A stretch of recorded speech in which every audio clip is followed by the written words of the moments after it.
Assalamualaikum warahmatullahi wabarakatuh.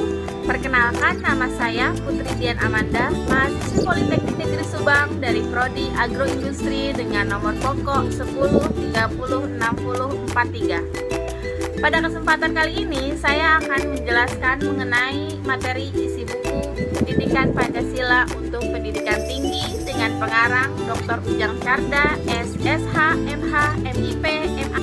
Adapun resume dari buku tersebut dengan penjelasan sebagai berikut. Buku ini terdiri dari 10 bab. Bab 1 tentang orientasi terhadap pendidikan Pancasila. Bab 2 tentang memahami sejarah Pancasila sebagai lambang negara Indonesia. Bab 3 tentang memahami Pancasila sebagai sistem filsafat. Bab 4 tentang memahami Pancasila sebagai sistem nilai, etika, dan norma. Bab 5 tentang memahami muatan sila-sila dalam Pancasila. Bab 6 tentang memahami Pancasila sebagai ideologi bangsa dan negara. Bab 7 tentang memahami demokrasi Pancasila. Bab 8 tentang memahami hak dan kewajiban asasi manusia dalam Pancasila. Bab 9 tentang memahami Pancasila dalam sistem ketatanegaraan Indonesia. Bab 10 tentang refleksi Pancasila sebagai paradigma reformasi dalam kehidupan bermasyarakat, berbangsa, dan bernegara. Dari uraian bab-bab di atas, isi buku Pendidikan Pancasila ini adalah pendidikan Pancasila mengarah pada moral yang diharapkan dapat diwujudkan dalam kehidupan sehari-hari, yaitu perilaku yang memancarkan iman dan takwa terhadap Tuhan Yang Maha Esa dalam masyarakat yang terdiri atas berbagai golongan agama. Perilaku yang bersifat kemanusiaan yang adil dan beradab, perilaku kebudayaan dan beraneka ragam kepentingan, perilaku yang mendukung kerakyatan yang mengutamakan kepentingan bersama di atas kepentingan perorangan dan golongan.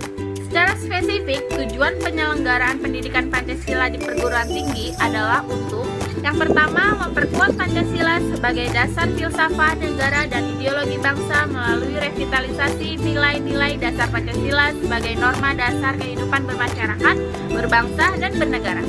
Yang kedua, memberikan pemahaman dan penghayatan atas jiwa dan nilai-nilai dasar Pancasila kepada mahasiswa sebagai warga negara Republik Indonesia, serta membimbing untuk dapat menerapkannya dalam kehidupan bermasyarakat, berbangsa, dan bernegara. Yang ketiga, mempersiapkan mahasiswa agar mampu menganalisis dan mencari solusi terhadap berbagai persoalan kehidupan bermasyarakat, berbangsa, dan bernegara melalui sistem pemikiran yang berdasarkan nilai-nilai Pancasila dan Undang-Undang Dasar 1945.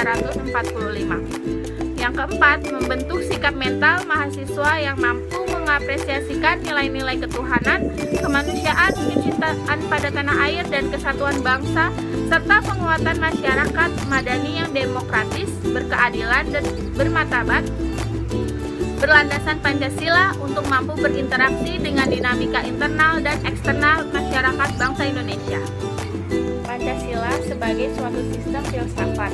Pembahasan yang mengenai Pancasila sebagai sistem filsafat dapat dilakukan dengan cara deduktif dan induktif. Cara deduktif yaitu dengan mencari hakikat Pancasila serta menganalisis dan menyusunnya secara sistematis menjadi keutuhan pandangan yang komprehensif. Cara induktif yaitu dengan mengamati gejala-gejala sosial budaya masyarakat, merefleksikannya, dan menarik arti dan makna yang hakiki dari gejala-gejala itu. Pancasila yang terdiri atas 5 sila pada hakikatnya merupakan sistem filsafat. Yang dimaksud sistem filsafat adalah suatu kesatuan bagian-bagian yang saling berhubungan, saling bekerja sama untuk tujuan tertentu, dan secara keseluruhan.